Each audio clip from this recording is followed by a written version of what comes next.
Táto mama ma poslala, že aby som ti ukázal vysvedčenie. Áno, Mareček, a čo? Budem aj ja spokojný? Ja si myslím, že ty budeš vlastne celkom spokojný. Myslíš? Áno, lebo vieš, ako si mi slúbil, že ak neprepadnem, tak mi dáš za odmenu 100 eur. Taká bola dohoda. Tak vieš čo? Vďaka mne ich teraz ušetríš, lebo som prepadol až z 2 predmetov. To nemyslíš vážne? Ukáž to vysvedčenie sem.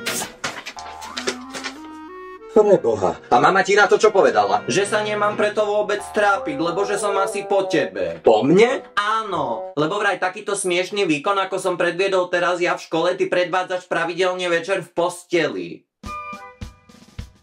Ty ukazuješ maminke nejaké smiešné grimasky v spálni a ja chcem vidieť. Stará, ty čo si tomu chalanovi nadristala? A maminka aj povedala, že na vysvedčení nie je až také dôležité, že som sprostý ako baganža, ale že som zdravý.